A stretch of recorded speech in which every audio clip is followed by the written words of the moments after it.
It's time to get caught up on all things precious metals. You're listening to the latest edition of the Real Money Show. The phone number 1-877-8-SILVER and the website guildhallwealth.com. My name is Jeremy Wiseman. I'm joined with Jerry Correia, and we are going to be talking about the precious metals market. What a week in precious metals, Jerry. We saw incredible demand, and we'll get into the reasons why people were picking up precious metals at such a breakneck speed this week. But we also saw a pullback, which is extraordinary given the demand on the market. Let's start with just some quick reflections on the week that was. Well, gold and silver have been in this range. We've seen this range trading for the last few months. Not surprisingly, we are still technically inside of a presidential election, although some may say that, it's time to throw in the towel, but it's January the 20th is the date for the inauguration. So typically nothing really happens in the election cycle, so for precious metals. So we're anticipating the continuation of the 2020 trend, which is up for precious metals, and the very short-term machinations in precious metals will happen. We view these markets as currency. We will see fluctuations in currency, as we're seeing in the Canadian dollar in the past week, trading 1-2% swings. Similar to that is gold and silver. So we view these things as currencies, very easy to trade. But the physical demand, wow, it's just through the roof. Same continuation, people looking for where they're going to park their money. If you took proceeds away from a house sale, people are not necessarily jumping back into the property market. They want to park it in something like gold and silver. So I don't know if you're seeing the same thing continuing. Yeah, we're definitely seeing that, Jerry. People are selling properties. They don't feel comfortable getting back into the property market. And something that we're seeing as a trend, a continuation from 2020, is sort of disintegrating of trust for governments. People really saw last year how much the government was printing, and they weren't seeing that come into their pockets. And I think just watching how the governments have handled COVID, look, I guess they do the best they can, but you have people losing their jobs. I know Canada lost tens of thousands of jobs in the last few weeks in terms of the reporting. And how is the economy handling all of it? And so people are looking at the real estate market and they're saying it's time to get out, and I'm not sure if I want to get back in, and I don't feel comfortable holding all that cash in the bank right now. And there's lots of other reasons why people are getting into the gold market. One might particularly be the death of free speech. That's something that they're experiencing in the States right now, and it's sort of, well, where does that lead, right? The question becomes, what type of path are we on in this sense? So I think that's another reason. I think just overall, again, looking at what was happening last year, and we're seeing the continuation of it again this year. And I know we're going to talk a little bit more about real estate and sort of the situation that's happening in Canada with real estate. But I do want to thank everyone for their patience. It has been, we have been stretched right now. We're working to get more product into the market consistently. We do get rolling product coming back in, so it's not like a consistent, here we are, we have this product and that product. It's, we're juggling product in terms of making sure that we're fulfilling orders and also getting new products back into the market. And I noticed, Jerry, that's something across the board with all bullion dealers. There is limited supply, and we discuss this at length, and we discuss this with our wholesalers. There is relatively no product available, so it's remarkable. We've never been in this situation before. We are in uncharted territory when it comes to monetary policy, geopolitical uncertainties. Uncharted territory. We've never seen this, and as a result, the standard of gold is that it's finite, and that's the reason why it does qualify as money. And as a result, you can't just print this stuff, and you can't ramp up the mining as much as we want to do that.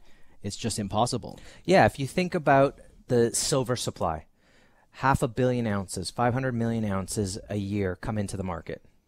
You can't just ramp up a mine and all of a sudden turn 500 million ounces into 800 million ounces. It doesn't work that way. It takes time. It takes money. And we talked about this last week, Jerry, as well. You brought up the point that if we move into a stronger green economy, the regulations on these mining companies is going to be immense. So you'll see even less product potentially coming to the market.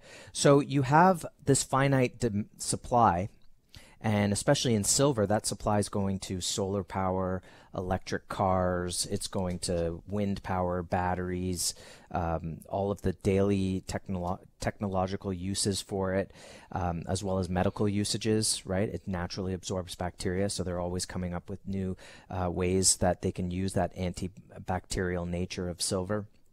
And so the demand on it is immense. I know that last year, the actual investment demand outstripped the industrial demand, which was a new development in the market. But the only way that you're going to have an effect on this supply at the end of the day is if the price goes much, much higher. Mm-hmm. And that way, people who, let's say someone was putting in 100,000, it means they're buying half as much product if the price doubles. That's the idea here. We'll talk about that a little bit more in another segment of the show. But it's just to say that ultimately the price has nowhere to go but up from here. And even if there is a small dip in prices, it's not having a major effect on the sky-high premiums that we see right now. It's not as though people are able to buy silver $1.40 over spot the way they were a year and a half ago.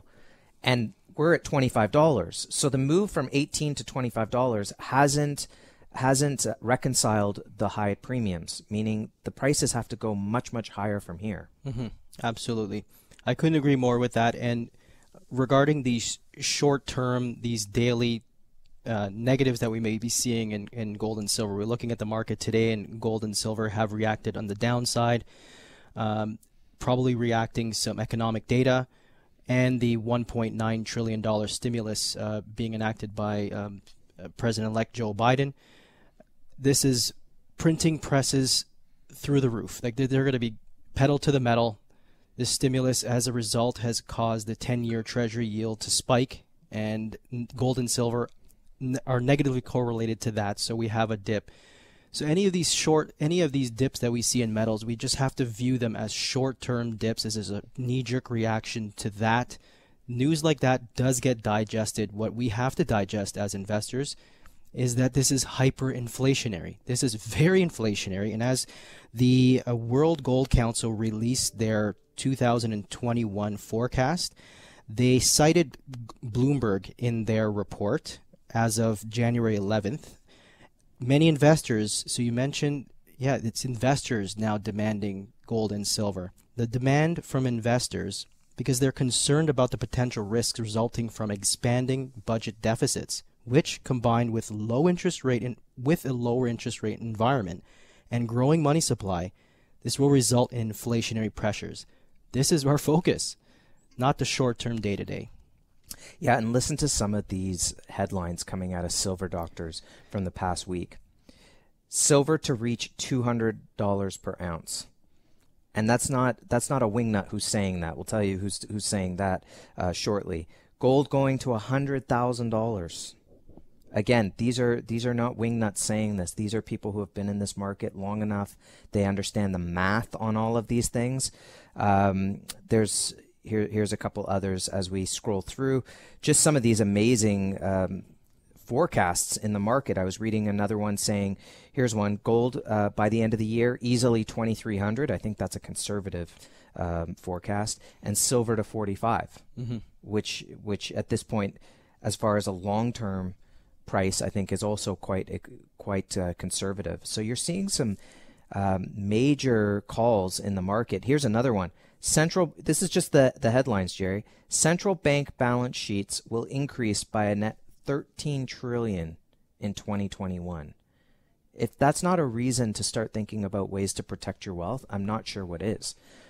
But you have to also wonder, okay, let's take housing in Toronto. For a property to go from 600,000 to just over $1 million, right? At a clip of 6% a year, 7% a year, because it's been on a major tear for a decade. Well, what's 6% a year on 1.1 million? It's not like it's going to just double overnight to $2 million for your house, right? For an average house, mm-hmm. I guess. Well, I don't know if 1.1 is average, or what you get for that these days. Same thing with the Dow. It's trading at 30,000 points. It went from 7,000 to 30,000 in a decade plus. And so what's the expectation? It's going to go from 30,000 to 60,000 in the next decade? Every single stock is completely overvalued, right? Mm-hmm. Where is the value? And how do you know where the top is if everything's overvalued right now? Because they're not going to ring a bell. So that the stocks are overvalued. And yes, if they're going to print 13 trillion, the stock market keep going up. But it's a question of what's the value of the dollar. And if you don't understand the value of a stock because everything's overvalued anyway, and you don't understand the value of the properties because they just they're going up, seems, for now. But we'll talk about why, something about the real estate market that you're going to really want to know in the next segment. Definitely food for thought in the real estate market on that note. But again, the question is to go from 600 to $1 million is one thing, but to go from $1 million to $2 million is a whole other ball of wax. And when you look at the precious metal market, you're looking at silver at $25. I mean, it's cheap as dirt. You're looking at gold at $18.30 right now, $18.40 US an ounce. It's cheap as dirt. All of the gold that's ever been mined is worth 10 trillion. And you've got debts around the world being worth 300 trillion, not including unfunded liability and not including the derivative market. Quadrillions. So what do you think is going to happen when all of this collapses? Because it's going to collapse. If we learned anything in 2020, the trend in 2021 is let's try to really destroy this. That's right. And you use the word overvalued. Let's use the real word. It's a bubble. We have bubbles everywhere. And gold and silver being this low is anti-bubble. It is your offset to when these bubbles go pop, pop, pop, left, right, and center.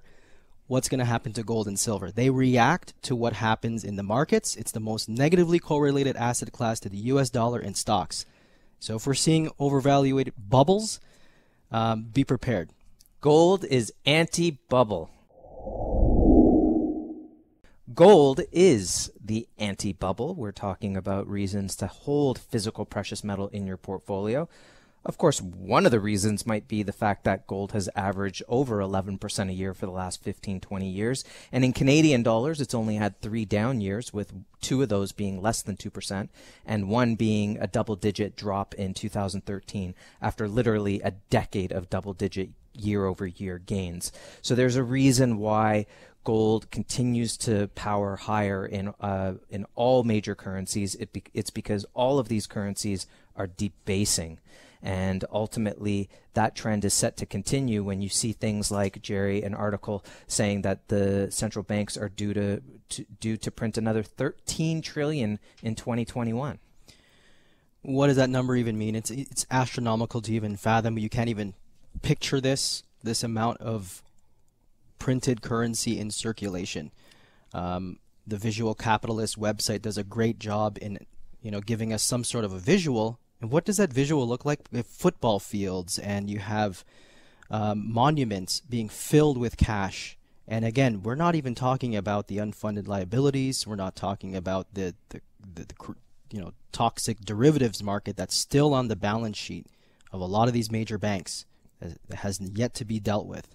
And the other thing that we don't talk a whole lot on the show. I mean, we do talk about central banks. We always have an eye on what's coming out of the Fed, what's happening with the Bank of Canada. But if you've read, it came from Jekyll Island, a second look at the Federal Reserve, and you understand that the Reserve is a private entity, right? That they print the money, and then in the States, although I think Canada borrows money from the Fed, yep. And then you have to pay it back with interest. That's not how they created that's not how the forefathers created the system. Very immoral. And so the central bank system is one of, it's in the hands of private hands. A few. They print the money, and interest is owed on that, and that's the reason why you got income tax. And once you start to learn about how the central bank system actually works, what you learn is that we talk about a war on gold, a war on cash, right? The war on your savings, that inflation is destroying your purchasing power, but so is taxation.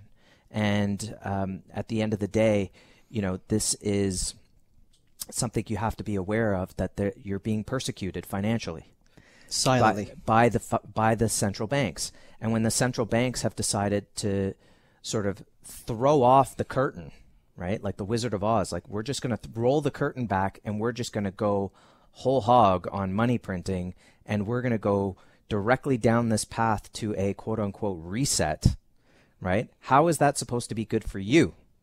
Because this current system isn't good for you, and the people driving the bus on the road to the new great reset are the people who are currently in control of the system. So I'm not sure how that ends up good for any of us. And that's one of the reasons why, again, if you start to learn about the central bank system, you want even more gold in your portfolio because you want a way to protect against that. And the World Gold Council does outlay the reasons why the central bank demand will continue to spike is because of this risk. This is uncharted risk. We've never seen this type of risk before. And why central banks and the US Fed need to hold gold physically is because they need the independence from all of the madness, the financial madness, the money printing, inflation, even digitization of our wealth. They need to hold a percentage of their wealth in physical gold held entirely outside of the banking system for the need for liquidity and protection of their assets. So where's Canada's gold? We don't have any gold here in Canada. The average Canadian owns no gold. So our message is very clear for Canadians listening around, nationally. Become your own central bank. Become your own bank. Own some physical gold entirely outside of the banking system. It's key. We can't really discuss why we need to get out of the banking system over the radio, but we have the reasons, and it's really about digitizing your wealth and understanding what is the fractional reserve banking system, Jeremy. What is that? I've had a question. I had to answer that. How would you answer that question? Well, fractional reserve, it means, well, it happens after the full backing of gold. So first you have gold at 1-to-1. Right. So like when the Fed had the silver certificates, that it literally said on the money, the cash money, it said silver certificate. It was redeemable for silver. Right. So that's basically, if you consider, I'm going to update it to today. Right. That imagine, if you will, a gold backed cryptocurrency. You can hand in your crypto and get back the gold. Right. That's the whole purpose. That would be a full backed gold currency or fullback silver currency. When you have a fractional reserve, what it is saying we're going to just use a fraction of the gold and we're going to create a lot more money on top of it. So that means if you think of like a bank run, right, no one can go in and get all their cash because there's not enough cash in the bank. That's essentially like a fractional reserve basis. There's less collateral than there is actual money out there.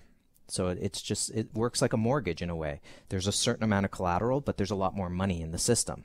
So that's how they do it. That's where margin comes in. That's where they're creating lines of credit and all of these things. But once you go from a fractional, meaning, okay, we don't have 1-to-1 gold or 1-to-1 silver for the money that's out there. We have a fraction. We have 20%. We have 15%, 10%. We're down to less than 5%. Okay, well, now we don't have any gold, and now the money is called fiat system, and it's by decree, or by some people say it's by the gun, by the military, right? They force you to be on that system. That's history. Yeah. History is a pendulum swinging from one end to the other, from central banking to freedom of money, like financial freedoms, and so that's what fractional is. And I had this discussion earlier today, in fact, and I had to break it down in, really in basic terms. Generally, it's, you deposit $10 at the bank can lend out $9. They need to hold back the $1. But if everyone runs to their bank and tries to pull out their money at the same time, what happens at that point? Isn't that how Ponzi systems fail? If everyone takes their money out? Well, I think this is the reason why we're seeing a lot of resistance today at the banking level. And this is why you want to have some gold, right? Because, again, 10 trillion in gold, 300 trillion in debt, not including unfunded liability. And you have to think about, okay, well, what happens when all of that money starts to look for a place to hide. And so you want to be ahead of that. So I think when we're looking for value in the market, even though gold is trading at $2,800 an ounce, $1,850 an ounce, it's still incredibly cheap compared to the fact that all of these assets everywhere else are in a bubble. Speaking of potential bubbles, we want to talk about the real estate market here in Canada, because you saw a great article coming out of Better Dwelling, which is a blog dealing specifically with Canadian real estate. And it's not all bad articles. I think anyone who's interested in real estate should definitely be checking out Better Dwelling, because it has good articles, bad articles about the market, and it just helps people become informed about what's actually happening. But there was a very interesting quote in the most recent blog post. And the post goes, Canada's residential investment is now 9.43% of GDP. During the U.S. housing bubble in 2008, the subprime mortgage crisis, residential investment peaked at 6.4%. The Canadian economy is now more dependent on real estate than the U.S. was before the Great Recession. Yeah, in 2008, during the economic crisis of 2008, Canada did a really good job of making its way through that. And we came out on top. It was, we were envied. Wow, Canada did an amazing job. They're naturally conservative, and wow, they really got through that crisis. We're the worst of the G8 right now. We lost our AAA rating. The money printing's coming fast and furious, and it's at a point where you can't be proud of what's happening, and you have to start making your own moves. You have to start thinking independently. And on that note, Jerry, we were talking about in the last segment about not being your own central bank, right?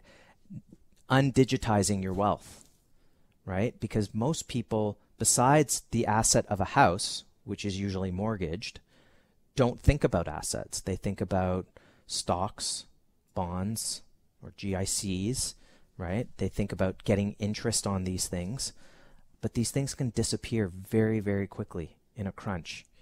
They can stop redemptions on a lot of these things, right? In the gold market, especially in the registered accounts that we offer at Guildhall, if someone wants to take that product home, they can, because they already own that product. They've already pre-purchased that product. Yeah. It's not converting. It's not, oh, well, we can convert it into something that you can take home.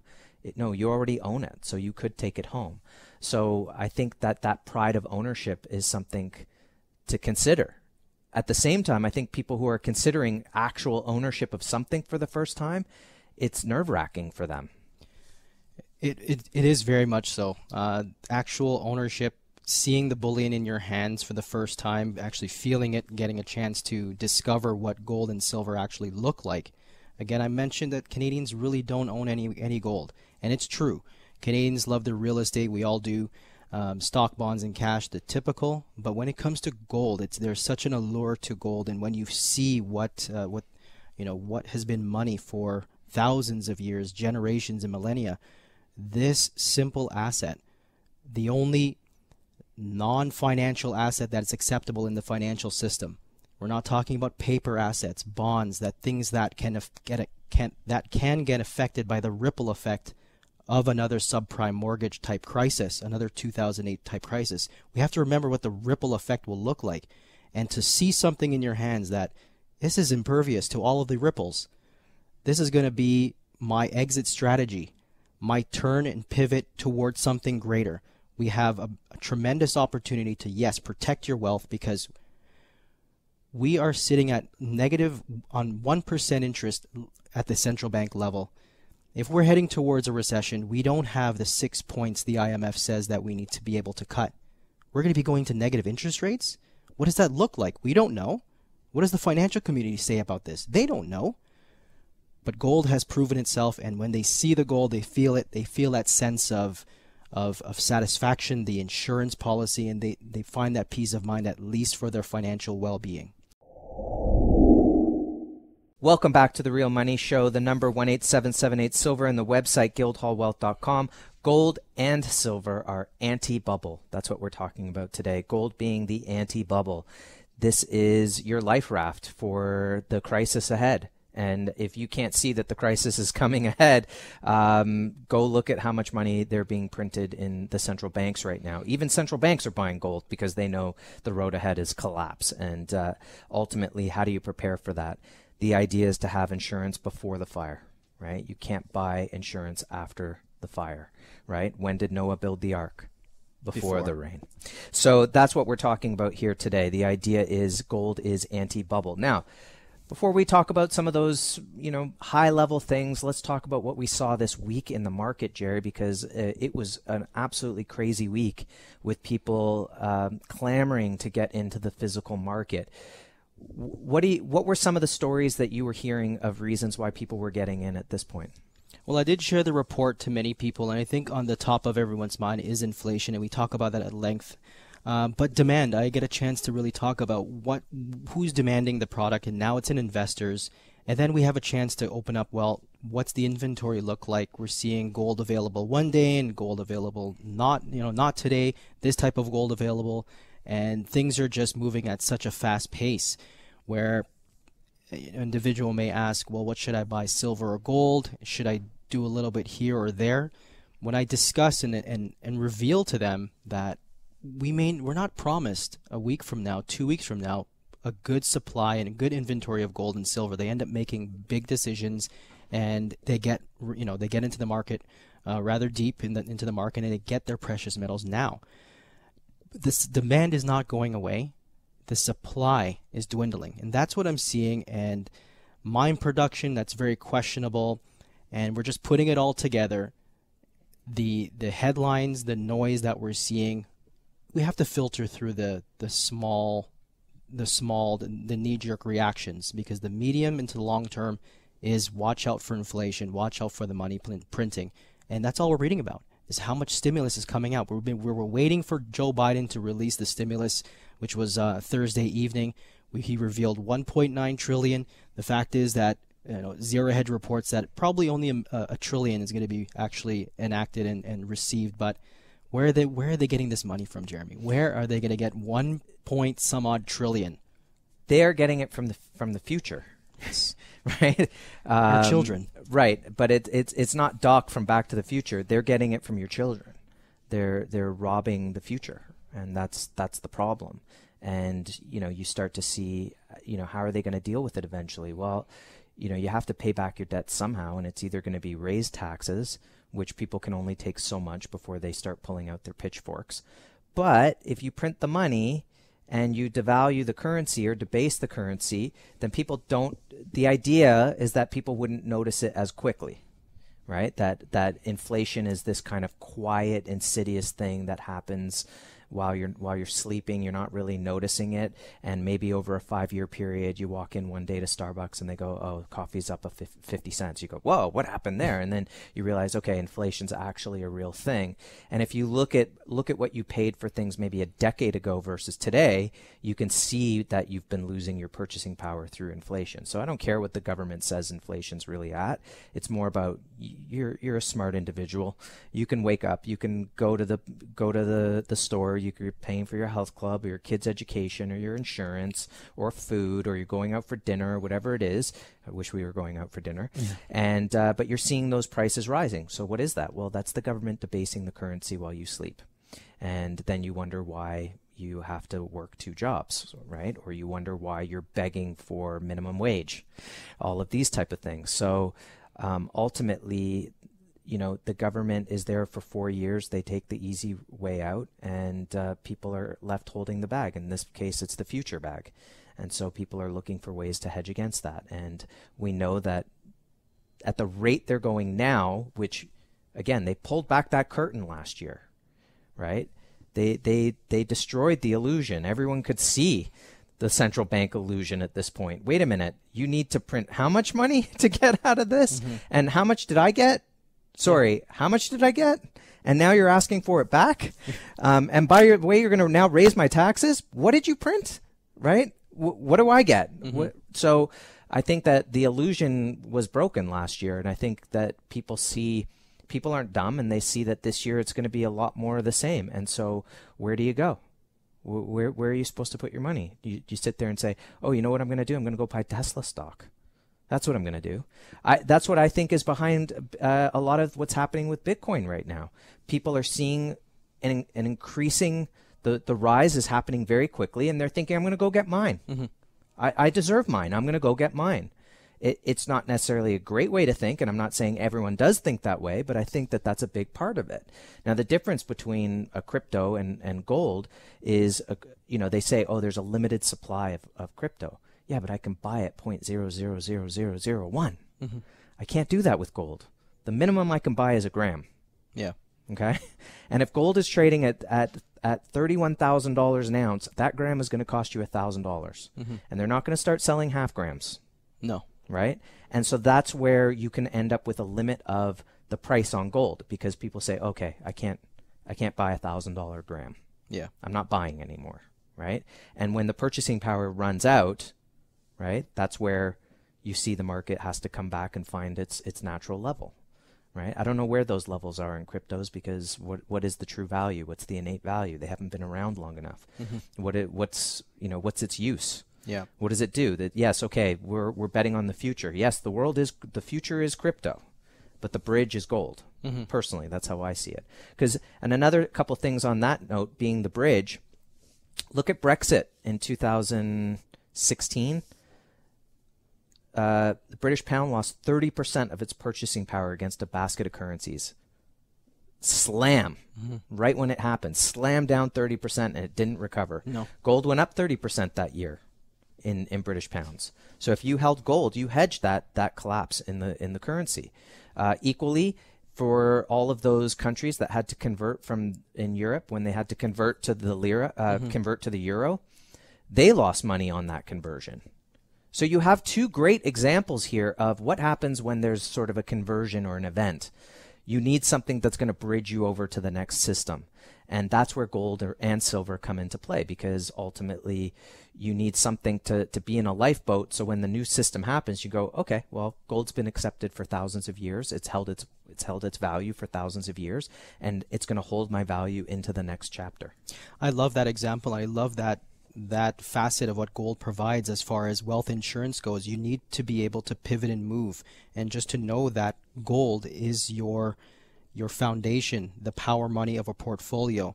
That's what it provides to you. It provides you with wealth protection, but then maneuvers for the future, and the ability to diversify even further from the gold market. Go buy some land that's now cheap.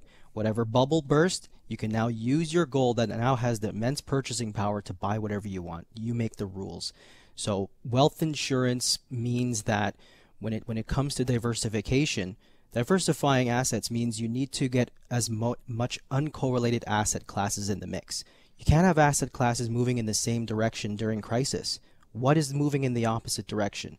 And that one that has been proven throughout thousands of years have always been gold and silver. Times of war, times of political upheaval, elections. Now we're seeing Brexits and exits and everything. We're now seeing new terms when it comes to our freedoms, and gold is that standard not only for our freedom and truth, it is going to be your standard for money. And we stand by gold. Diversification is great. Bitcoin and blockchain, they're great assets. I think the future is on the blockchain for sure. But is it a store of value? We don't know. If you can't tell me who Satoshi is, then you don't know what Bitcoin is all about.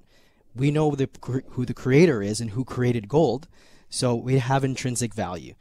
I mean, I like crypto, but you need to have an exit strategy, and I feel that the exit strategy for the crypto market must be in something tangible like gold or silver. You can talk to me about that if you like. And once you have insurance, you can diversify in everything else. We're talking about gold. It is the anti-bubble. The number 18778-SILVER, the website guildhallwealth.com. There's a lot more coming up. Stay tuned. The Real Money Show on Global News Radio, 640 Toronto.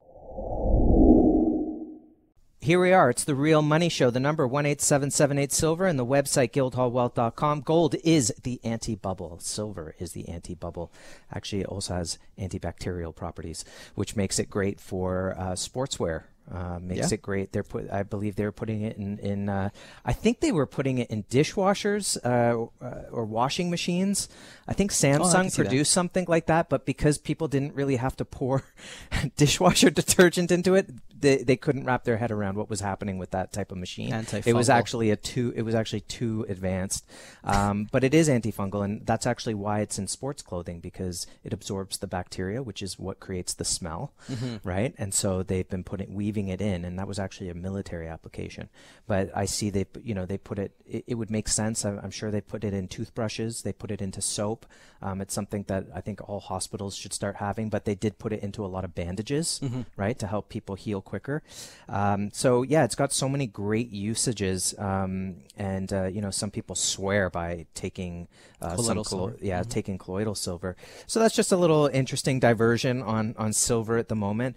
But we've been talking about the idea of diversification, and we know that gold and silver is not the end-all be-all, that it's not the 100% of your portfolio. It is the insurance aspect of your portfolio. So once you have gold and silver as the base of your portfolio, then you can feel more free to go do other things, right? If you have car insurance, as long as you're not hurting anybody, go out and drive like a speed demon. Who cares? You're insured. Bust up the car. It doesn't matter. Well, it does, but you get the analogy. Right now, we've just been talking about this idea of being prepared ahead of time. I think you can see the warning signs that if the governments and central banks were printing money like crazy last year, there's no reason for it to end this year. In fact, they'll probably continue. I saw an interesting meme, if you will. It was like a massive wave, and behind it was a bigger wave. And it was saying that the big wave was 2020, and the bigger wave behind it was 2021, right? A lot of people are saying, well, goodbye to 2020. And yes, absolutely, so long 2020. But we just don't know what this year is going to bring. Hopefully it's good things. We don't know. But in terms of currencies, they continue to devalue. And I think we have to continue to come up with ways to protect against that. Precious metals is certainly one of them. Another one of them is natural fancy colored diamonds. Also, natural fancy colored, like, what is your hard asset? Natural fancy colored diamonds has a history of being just that, negatively correlated to the inflationary assets. Any asset that has gone up due to the stimulus, colored diamonds, because of their rarity, will at least hold their wealth or go up in value. And our clients love it, love that idea that they can round out their portfolio with a natural fancy color diamond, a pink argyle, with some gold, with some silver, create a real solid hard asset portfolio. Color diamonds are portable wealth. Can you, will you be here in Toronto? Will you be here in Ontario, or, in Canada for the future? We don't know. So if you have a diamond, $500,000 in your pocket, this is how you can restart your wealth somewhere else in another part of the planet. So it's a great way to diversify. Talk to us about a diamond discovery session. We understand that many individuals just don't know about the color diamonds. Ask about our 10-step buyer's guide. Our brochure is still available via email, and we can show you how a color diamond can assist in diversifying your portfolio and benefiting your portfolio for the long haul. Yeah, the number 18778-SILVER and the website guildhallwealth.com, so you can get a brochure on that, a guide on the natural fancy colored diamonds. They are incredibly rare, and the diamonds that we've continued to accumulate at Guildhall have to be the rarest of the rare, meaning and usually that comes along with quality. So you're looking for the best clarity you possibly can. In yellow diamonds, that's internally flawless. In pink diamonds, it's usually VVS or VS. They don't really come in IF. Blues are more rare than pink, and they tend to come in IF. You can get those in IF. And they have to be of a certain size. Shape-wise, they have to be well-proportioned, well-balanced. And if you can get all of these factors together, then what happens is 9 times out of 10, you end up with a beautiful diamond that also happens to be especially rare. I say 9 times out of 10 because sometimes something is good on paper, right? Anyone who's dated online knows what I'm talking about. Something could be great on paper, and then you see it in person, you're like, ooh, that came off flat. And sometimes that happens. It looks great on paper, but it just doesn't have the fire, especially with color. Color, you can't, the GIA reports, Gemological Institute of America, doesn't tell you the strength of color. It just says it's intense, right? Intense being the second group. The highest grade is vivid, then it goes intense, and then it goes fancy. So in the intense, it doesn't say if it's closer to a fancy or closer to a vivid. But I've been looking at the colored diamond market lately. Obviously, over the last year, COVID has had an effect on the diamond market because it's essentially shut down the ability for things to move and for that market to really to be active. But that said, people don't have to sell if they don't like the prices that they're seeing. And because these markets don't have margin, they're owned outright, there's not a lot of volatility in the market.